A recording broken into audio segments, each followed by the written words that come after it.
अब चैप्टर 7 करना है, जिसमें है हमारे पास कोलिनोमाइमेटिक ड्रग्स, जिसको हम क्या कहते हैं, कोलिन एगोनिस्ट भी कहते हैं। अब हमारे पास कोलिनोमाइमेटिक ड्रग्स कौन सी होती है, जो मिमिक करती है एक्टिविटी ऑफ एसिटाइलकोलिन। या तो ये डायरेक्ट एक्टिंग होती है या ये इनडायरेक्ट एक्टिंग होती है। अगर ये डायरेक्ट जाके हमारे पास जो रिसेप्टर्स हैं उनको स्टिमुलेट करके उसकी एक्टिविटी को ज़्यादा करवा रही हैं, तो ये है डायरेक्ट एक्टिंग। इनडायरेक्ट एक्टिंग कौन सी होती है, जो हमारे पास एसिटाइलकोलिन एस्ट्रेस को जाके इनहिबिट करवा देती थी। जो डायरेक्ट एक्टिंग होती हैं वो हमारे पास कोलिनर्जिक रिसेप्टर्स पे जाके बाइंड कर रही हैं। तो कोलिनर्जिक रिसेप्टर्स कौन कौन से थे, मस्कुलिनिक थे, निकोटिनिक थे। जो मस्कुलिनिक कौन से थे, M1 से M5 तक थे, निकोटिनिक NN और NM थे। जो मस्कुलिनिक होते हैं उसमें हमारे पास कौन सी ड्रग्स आती हैं, कोलिन एस्ट्रेस और हमारे पास एल्कलॉइड्स आते हैं। जो कोलिन एस्ट्रेस होते हैं उसमें हमारे पास एसिटाइलकोलिन, मैथाकोलिन, कार्बाकोल और बेथानोकोल आते हैं। इसके नाम याद करने हैं। जो एल्कलॉइड्स होते हैं वो नेचुरल अक्रिंग होते हैं। इसमें हमारे पास मस्कुलिन, पाइलोकार्पिन, निकोटीन और लोबलाइन आता है। हमारे पास जो इनडायरेक्ट एक्टिंग ड्रग्स होती हैं वो क्या करती हैं, इनडायरेक्टली हमारे पास जो कोलिनर्जिक रिसेप्टर्स होते हैं उनकी एक्टिविटी को ज़्यादा करवा देती है। ये क्या करते हैं, हमारे पास एसिटाइलकोलिन एस्ट्रेस को इनहिबिट करवा देते हैं, जिसकी वजह से एसिटाइलकोलिन की कंसनट्रेशन जो है वो ज़्यादा हो जाती है, रिसेप्टर्स जो हैं वो ज़्यादा एक्टिवेट होते हैं। हमारे पास इनडायरेक्ट एक्टिंग ड्रग्स कौन कौन सी होती है, एड्रोफोनियम होती है जो शॉर्ट एक्टिंग होती है, इंटरमीडिएट एक्टिंग होती है और लॉन्ग एक्टिंग ड्रग्स होती हैं। जो इंटरमीडिएट है वो कौन से होती हैं, कार्बामेट्स होती हैं। जो वेरी लॉन्ग एक्टिंग ड्रग्स होती हैं वो हमारे पास होती हैं ऑर्गेनोफॉस्फेट होती है। जो एड्रोफोनियम है वो हमारे पास ईस्टर नहीं है, वो हमारे पास एल्कोहल है। कार्बामेट में जो प्रोटोटाइप ड्रग है वो है नियोस्टिग्मिन। प्रोटोटाइप ड्रग्स वो वाली ड्रग्स होती हैं कि अगर आप उसकी क्लास में सिर्फ उसको पढ़ लोगे ना, तो इसका मतलब ये होता है कि आपने सारी ड्रग्स के एक्शंस पढ़ लिए हैं, मतलब उसको समझना ज़्यादा ज़रूरी होता है। और ऑर्गेनोफॉस्फेट की प्रोटोटाइप ड्रग कौन सी है, पैराथायोन। जो डायरेक्ट एक्टिंग ड्रग्स है वो हमने पढ़ ली, कोलिन एस्टर्स होते हैं। इसमें हमारे पास एसिटाइलकोलिन, बेथानाकोल और कार्बाकोल थे। और हमारे पास क्या थे, एल्कलॉइड्स थे, जो क्या है, पाइलोकार्पिन और निकोटीन थे। इनडायरेक्ट एक्टिंग में है एड्रोफोनियम। एड्रोफोनियम क्या एल्कोहल है, वो हमारे पास ईस्टर नहीं है। हमारे पास नियोस्टिग्मिन, फाइजोस्टिग्मिन और पाइडोस्टिग्मिन क्या है, कार्बामेट्स हैं। इसमें से हमारे पास टर्शियरी कंपाउंड कौन सा है, फाइजोस्टिग्मिन होता है। टर्शियरी कंपाउंड वो वाले कंपाउंड होते हैं जो ब्लड ब्रेन बैरियर को क्रॉस कर सकते हैं, और जो क्वाटर्नरी कंपाउंड होते हैं वो ब्लड ब्रेन बैरियर को क्रॉस नहीं करते हैं। ये सारे क्या थे, कार्बामेट्स थे। अब बात करते हैं हमारे पास ऑर्गेनोफॉस्फेट की। ऑर्गेनोफॉस्फेट कौन से, पैराथायोन और सेरीन है। जो पैराथायोन होता है वो इंसेक्टिसाइड में होता है, सेरीन किस में होता है, हमारे पास नर्व गैस में होता है। अब कोलिन एस्टर्स क्या थे, वो ऐसे कोलिनोमाइमेटिक ड्रग थे जिसके अंदर हमारे पास कोलिन था। कोलिन क्या है, एल्कोहल था जो एस्टरिफाइड था किसके साथ, एसिडिक सब्सटेंस के साथ था, जो एसिडिक और कार्बामिक एसिड हो सकता है। अब एक बंदा है उसको माइस्थीनिया और एक को नहीं है, तो हम कैसे डिफ्रेंशिएट करेंगे, हम उसको एड्रोफोनियम देंगे। ऐसे हम डिफ्रेंशिएट करेंगे कोलिनर्जिक क्राइसिस को माइस्थीनिया क्राइसिस से। जो एड्रोफोनियम है उसने क्या किया, हमारे पास एसिटाइलकोलिन एस्ट्रेस को इनहिबिट किया, एसिटाइलकोलिन लेवल ज़्यादा हो गया। और जो एसिटाइलकोलिन लेवल ज़्यादा होने के बाद उसने क्या किया, हमारे पास हाइपर एक्टिवेशन करवाई रिसेप्टर्स की और हमारे पास मसल वीकनेस करवा दी। मगर माइस्थीनिया ग्रेविस में क्या किया, क्योंकि ये ऑटो इम्यून डिसऑर्डर है, इसमें जो हमारे पास एंटीबॉडी बनती है अगेंस्ट द हमारे पास कोलिनर्जिक रिसेप्टर्स। अब क्या होगा, जब एसिटाइलकोलिन लेवल जो है ज़्यादा होना शुरू हो जाएगा, ये बाइंड करना शुरू हो जाएगा हमारे पास रिसेप्टर के साथ और मसल को स्ट्रेंथन करवा देगा। तो इसमें क्या है, वो करेक्ट हो रहा है, इसमें मसल वीकनेस हो रही है। इस तरह हम इसको डिफ्रेंशिएट करेंगे, डायग्नोज करेंगे। बुक में देखो कोलिनर्जिक क्राइसिस क्या है, ऐसी क्लिनिकल कंडीशन है जिसमें हमारे पास एक्सेसिव एक्टिवेशन हो रही है कोलिन रिसेप्टर्स की, जिस वजह से मसल की वीकनेस हो रही है, क्योंकि पैरासिम्पैथेटिक अफेक्ट हो रहा है। क्यों हो रहा है, क्योंकि कोलिन एस्ट्रेस को हमने इनहिबिट करवा दिया। हमारे पास माइस्थीनिया ग्रेविस में क्या होता है, जो पेशेंट होता है माइस्थीनिया का जिसमें एक्यूट वर्सिंग हुई होती है सिम्टम्स की, वो रिलीव्ड हो जाती है जब हम उसको कोलिन एस्ट्रेस इनहिबिटर देते हैं। साइक्लोप्लाज्म किससे कहते हैं, marked contraction of ciliary muscles को हम साइक्लोप्लाज्म कहते हैं, जिसमें हमारे पास मैक्सिमम अकोमोडेशन होती है for the close vision. Endothelial drive relaxing factors क्या होते हैं, जो हमारे पास वेस्कुलर एंडोथीलियल सेल्स होते हैं उन्होंने एक पोटेंट वेजोडाइलेटर सब्सटेंस रिलीज़ करना होता है, जो क्या होता है, हमारे पास नाइट्रिक ऑक्साइड होता है। ऑर्गेनोफॉस्फेट एजिंग जो है वो आगे भी हम लोग पढ़ेंगे। पहले देखो ऑर्गेनोफॉस्फेट क्या है, ये एक ईस्टर है फॉस्फोरिक एसिड और एल्कोहल का, जो इनहिबिट करता है हमारे पास कोलिन एस्ट्रेस को। जो ऑर्गेनोफॉस्फेट एजिंग है वो क्या होती है, जो हमारे पास ऑर्गेनोफॉस्फेट है उसने क्या करना होता था, हमारे पास कोलिन एस्ट्रेस को इनहिबिट करवाना होता था। अगर वो काफ़ी टाइम तक उसके साथ बाइंड है तो क्या होता है, वो उसमें केमिकली मॉडिफिकेशन करवाता है और उसके साथ फ्रेमली बाउंड हो जाता है। हमने पढ़ लिया था M1, M3 और M5 क्या थे, स्टिमुलेटरी थे, M2 और M4 क्या थे, इनहिबिटरी थे। या कैसे कर रहे थे, स्टिमुलेटरी बाय द GQ, और M2 और M4 जो इनहिबिटरी थे वो एक्ट कर रहे थे बाय द GI। जो NN और NM थे ये एक्ट करते हैं by the sodium potassium channels, जिसमें हमारे पास क्या होती थी, डीपोलराइजेशन होती थी, क्योंकि हमारे पास इफ्लक्स हो रहा होता था सोडियम का। अब ये एक बात याद रखना, जो सिंपैथेटिक होता है वो डोमिनेट होता है हमारे पास CVS पे यानी वेसल्स पे, और जो पैरासिम्पैथेटिक होता है वो डोमिनेट होता है हमारे पास GIT ट्रैक पे और आई पे। ये CNS पे क्या इफेक्ट देता है, CNS पे जो निकोटीन होता है वो हमारे पास क्या देगा, एलिवेट करवाएगा हमारे पास मूड को, अलर्टनेस करवाएगा, एडिक्शन कोज करवाएगा। आई पे क्या इफेक्ट होता है पैरासिम्पैथेटिक का, जो sphincter muscles of the iris होते हैं वो कॉन्ट्रैक्ट हो जाएंगे और हमारे पास क्या हो जाएगी, म्योसिस हो जाएगी, क्योंकि उस पर क्या थे हमारे पास M रिसेप्टर्स प्रेजेंट थे। अल्फा रिसेप्टर्स कहाँ प्रेजेंट होते हैं, डायलेटर्स पे प्रेजेंट होते हैं। जो सीडरी मसल्स होते हैं उस पर भी M रिसेप्टर्स प्रेजेंट होते हैं, उसकी क्या होगी, कॉन्ट्रैक्शन होगी और हमारे पास साइक्लोप्लाज्म हो जाएगा, वो हमारे पास एक्यूमिडेशन करवाता है फॉर द नियर विजन। हमारे पास हार्ट रेट क्या होगा, हमारे पास हार्ट रेट डिक्रीज हो जाएगा। ब्लड वेसल्स पे क्या इफेक्ट होगा, ब्लड वेसल्स पे कोई डायरेक्ट इफेक्ट नहीं होता, क्योंकि ब्लड वेसल्स को इनर्वेट किया होता है अल्फा रिसेप्टर्स ने। इसमें क्या होगा कि जो हमारे पास एंडोथीलियल ड्राइव्ड रिलैक्सिंग फैक्टर्स थे जो एंडोथीलियल ने रिलीज़ करवाए, उन्होंने क्या करवा दी, डायलेशन करवा दी। ब्रोंकाई पे क्या कराएगा, ब्रोंकाई कॉन्ट्रैक्शन करवाएगा। अब जब हम लोग पैरासिम्पैथेटिक मोड में होते हैं तो रिलैक्सेशन तो नहीं होती है ना, कॉन्ट्रैक्शन है, नॉर्मली बैठे हुए हैं। GIT ट्रैक पे क्या होगा, हमारे पास जो मोटालिटी है उसको इंक्रीज़ करवा देगा, वो इंक्रीज़ करवा देगा पैरास्टॉलसिस, और जो स्फिंक्टर है उसकी टोन को डिक्रीज़ करवा देगा, उसकी रिलैक्सेशन करवा देगा। यूरिनरी ट्रैक में क्या होगा, जो डिक्टूसर मसल्स होता है जो हमारे पास ब्लैडर वॉल में प्रेजेंट होता है, उसकी क्या होगी, कॉन्ट्रैक्शन होगी। हमारे पास जो ट्राइगोन है और स्फिंक्टर है वो रिलैक्स हो जाएंगे और हमारे पास वॉइडिंग रिफ्लेक्स होगा। स्केलेटल मसल्स पे क्या होगा, हमारे पास न्यूरोमस्कुलर एंड प्लेट जो है एक्टिवेट हो गए। ये किसकी वजह से हो रहे हैं, NM रिसेप्टर्स की वजह से हो रहे हैं। जो ग्लैंड्स होती हैं उसकी सारी सिक्रीशंस जो है वो ज़्यादा करवा देता है। एक चीज़ याद रखनी है कि हमारे पास जब endothelial drive relaxing factor release होते हैं ना, क्योंकि वो क्या करवाते हैं, वैसोडाइलेशन कराते हैं, रेजिस्टेंस डिक्रीज़ हो जाती है, ब्लड प्रेशर भी कम हो जाता है। ये डिटेक्ट होता है बाय द बैरोरिसेप्टर्स, और उन्होंने क्या करवाना होता था, हमारे पास हार्ट रेट को ज़्यादा करवा देता है बाय द सिम्पैथेटिक डिस्चार्ज। ये क्या हो रहा है, हमारे पास रिफ्लेक्स टेकिकार्डिया हो रहा है। मगर अगर पूछा जाता है कि कोलिनोमाइमेटिक का डायरेक्ट इफेक्ट क्या है, तो वह डायरेक्टली क्या करते हैं, हमारे पास ब्रेडिकार्डिया करते हैं। फिर वैसे क्या होता है, हमारे पास रिफ्लेक्स टेकिकार्डिया होता है। जिससे अब इधर देखो, अगर हम ड्रग को एडमिनिस्टर करवाएंगे IV के थ्रू तो क्या होगा, हमारे पास ट्रांजिट ब्रेडिकार्डिया होगा, क्योंकि वो क्या करवाएगा, डायरेक्ट जाके वेगल स्टिमुलेशन से हमारे पास ब्रेडिकार्डिया करवा देगा हार्ट में। वरना क्या होगा, वैसे आमतौर पे हमारे पास रिफ्लेक्स टेकिकार्डिया होता है, क्योंकि endothelial drive relaxing factor release हुए, उन्होंने क्या करवाया, वेसोडाइलेशन, रेजिस्टेंस कम हुई, बैरोरिसेप्टर रिफ्लेक्स हुआ, क्योंकि बैरोरिसेप्टर ने डिटेक्ट किया कि ब्लड प्रेशर कम था और उन्होंने क्या करवा दिया, हमारे पास सिंपैथेटिक डिस्चार्ज से हार्ट रेट ज़्यादा करवा दिया। जो हमारे पास मशरूम पॉइजनिंग होती है ना, वो क्यों होती है, क्योंकि जो मशरूम्स होते हैं उसमें मस्कुरीन प्रेजेंट होता है, जो क्या था, हमारे पास नेचुरल एल्कलॉइड्स था। जो हमारे पास सबसे ज़्यादा जो डेंजरस है, पॉइजनिंग है, लीथल है हमारे लिए, वो है एमेनिटा फ्लोइड्स है। क्यों है, ये सिर्फ ये नहीं है कि क्योंकि उसके अंदर मस्कुलिनिक एगोनिस्ट था, इस वजह से है क्योंकि उसमें एमेनिटा फ्लोइड्स होते हैं, जो क्या होते हैं, RNA पॉलीमरेज इनहिबिटर्स होते हैं। अच्छा, इसमें हमारे पास क्या क्या जो है करेक्टरिस्टिक नज़र आते हैं, वो ये होता है, नोज़िया होता है, वॉमिटिंग, डायरिया होता है, और हमारे पास हेपेटिक और रीनल नेक्रोसिस होता है। हेपेटिक में क्या होता था, उसकी मेटाबॉलिज्म होनी होती थी, इसलिए ये वहाँ जाके नेक्रोसिस करवा देगा।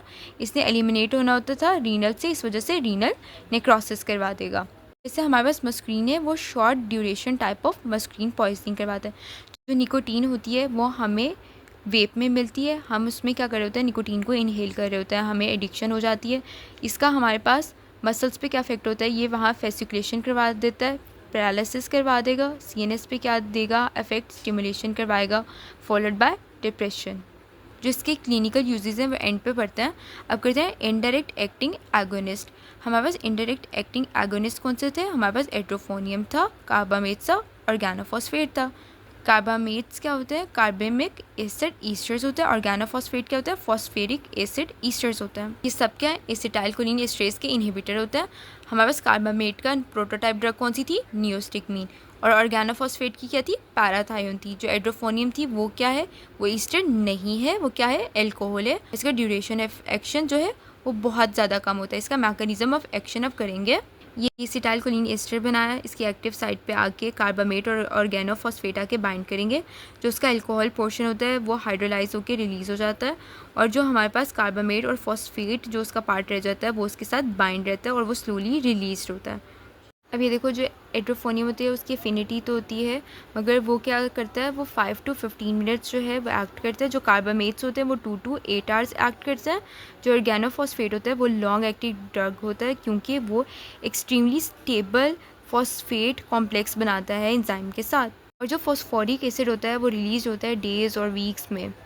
अब हमारे पास इसका इफेक्ट क्या होता है, इसका इफेक्ट ये आता है, हमारे पास जो कंसनट्रेशन जो होगी वो ज़्यादा हो जाएगी, क्योंकि हमने क्या किया है, कोलिन एस्ट्रेस को इनहिबिट करवा दिया। तो एसिटाइलकोलिन की कंसनट्रेशन ज़्यादा होगी, उसकी हाफ लाइफ ज़्यादा होगी और उसका एक्शन भी क्या हो गया, ज़्यादा हो गया। जो एसिटाइलकोलिन रिलीज़ है वो फिजियोलॉजिकल है, क्योंकि हम क्या कर रहे हैं, हम एसिटाइलकोलिन एस्ट्रेस को इनहिबिट करा रहे हैं, हम एसिटाइलकोलिन रिलीज़ तो नहीं ज़्यादा करवा रहे, इसलिए एसिटाइलकोलिन रिलीज़ क्या है, फिजियोलॉजिकल है। जो हमारे पास कार्बामेट इंसेक्टिसाइड्स करवाते हैं वो कौन से है, कार्बाराइल है, यानी कार में बैठ के बार फोम में हम इंसेक्टिसाइड डाल के लेके आ रहे हैं। ये याद करने का तरीका था कार्बाराइल को। अब हमारे पास के साइड में कौन से यूज़ करते हैं, मैलाथायोन। मैलाथायोन आगे हम पढ़ेंगे इंसेक्टिसाइड में भी यूज़ करते हैं। जो हमारे पास एंटी हेलमेंथीस होता है उसमें हम मेटिफोनेट यूज़ करते हैं। ये मैंने इससे याद किया था कि जो हम हेलमेट है वो पहन के नहीं गए, मेट्रो पे जाके हमने फ़ोन किया, मेट्रीफोनेट। एड्रोफोनियम था, वो क्या था, माइसीनिया ग्रेविस को डायग्नोस करने के लिए था। अब जब हम एडमिनिस्ट्रेट करवाते हैं शॉर्ट एक्टिंग कोलिनोमाइमेटिक ड्रग जैसे एड्रोफोनियम, तो हमारे पास मसल स्ट्रेंथन होती है किसमें, माइस्थीनिया क्राइसिस में, और वीक किसमें होती है, कोलिनर्जिक क्राइसिस में। लैम्बर्ट ईटन माइस्थीनिया सिंड्रोम में क्या होता है, हम इनडायरेक्टली एसिटाइलकोलिन रिलीज़ को ज़्यादा करवाते हैं। हम कौन सा ड्रग यूज़ करते हैं, एमीफेम्प्रेडाइन यूज़ करते हैं, जो क्या है, पोटेशियम चैनल एंटागोनिस्ट होता है। माइस्थीनिया ग्रेविस क्या है, ये न्यूरोमस्कुलर डिसऑर्डर है।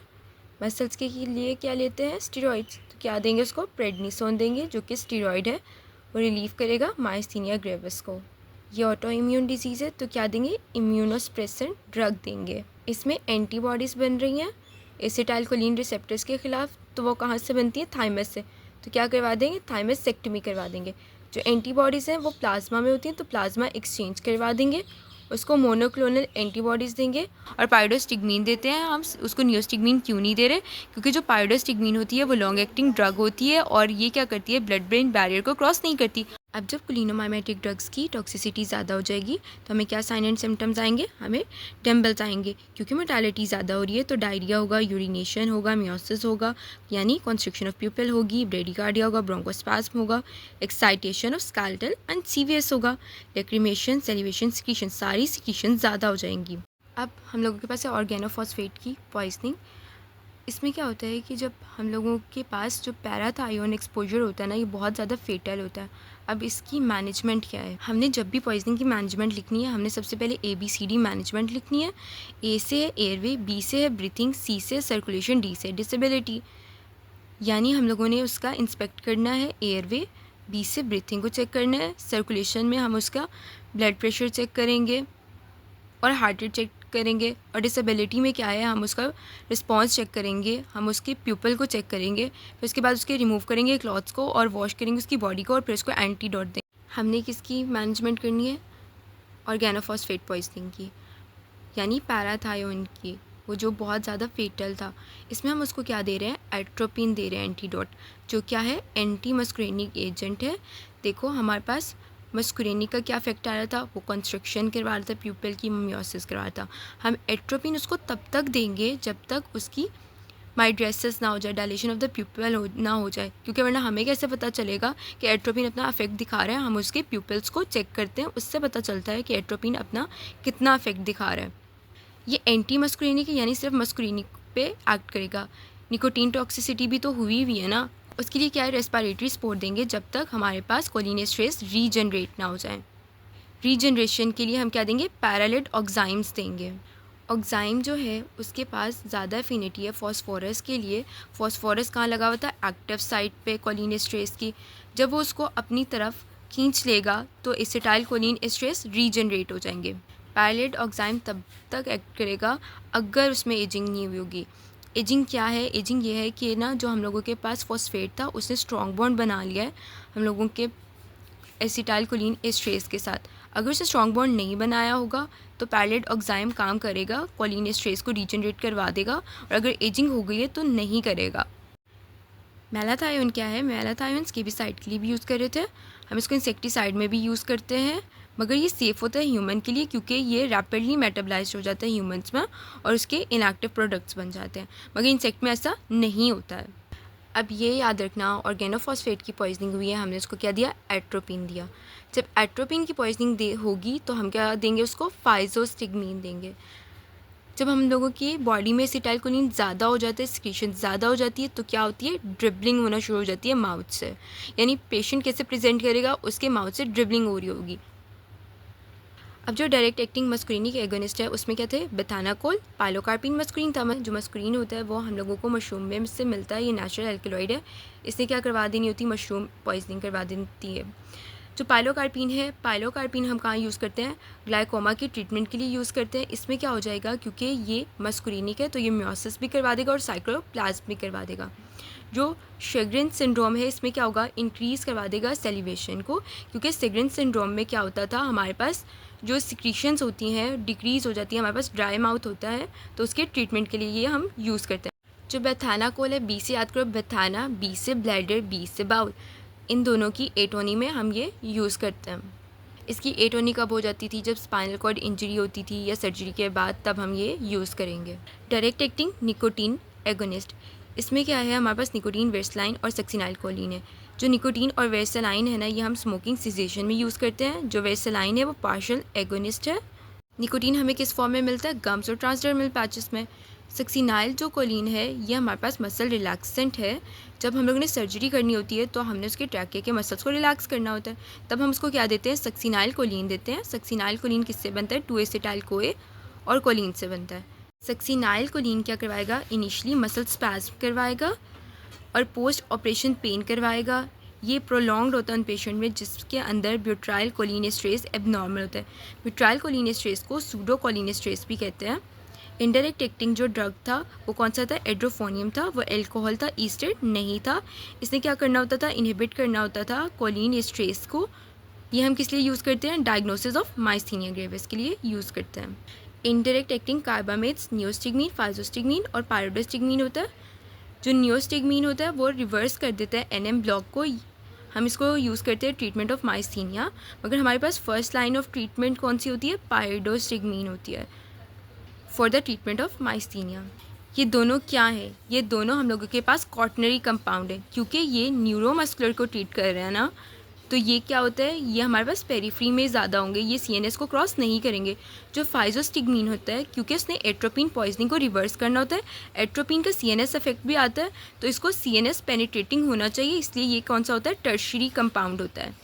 ये MCQs में पूछ लेते हैं कि इनमें से टर्शियरी कंपाउंड कौन सा होता है? वो फाइजोस्टिग्मीन होता है। ये हम यूज़ करते हैं एक्यूट ग्लाइकोमा में, टॉपिकली यूज़ करते हैं इसको, यानी हम आइज़ के ऊपर इसको लगाते हैं। अब है इंटरेक्टिंग ऑर्गेनोफॉस्फेट, इसमें है पैराथायोन, मैलाथायोन और सेरीन। जो पैराथायोन था वो क्या था? सिर्फ इंसेक्टिसाइड था, इसकी पॉइजनिंग ह्यूमंस में होती है। जो मैलाथायोन है इसकी पॉइजनिंग ह्यूमंस में नहीं होती है। ये इंसेक्टिसाइड है और स्केबिसाइड है। सेरीन क्या है? नर्व गैस है। ये हम तब यूज़ करते हैं वॉर में, जब हमने लोगों को मारना हो। इनडायरेक्ट एक्टिंग ड्रग्स जो हम एल्जाइमर डिजीज़ के लिए यूज़ करते हैं वो क्या है? रिविस्टिग्मीन है, ग्लेंटामाइन है। इनडायरेक्ट एक्टिंग ड्रग्स जो क्या करते हैं? एसिटाइलकोलिन रिलीज़ को ज़्यादा करवा देते हैं। वो हमें कब चाहिए होता है? लैम्बर्ट एटन माइस्थीनिया सिंड्रोम में चाहिए होता है। वो कौन सी होती है? एमीफेम्प्रिडाइन होती है, जो क्या होती है? पोटेशियम चैनल एंटागोनिस्ट होता है। ये नर्व टर्मिनल से पोटेशियम का इफ्लक्स होने ही नहीं देगा, हमारे पास एक्शन पोटेंशियल प्रोलॉन्ग्ड हो जाएगा और एसिटाइलकोलिन रिलीज़ ज़्यादा हो जाएगी।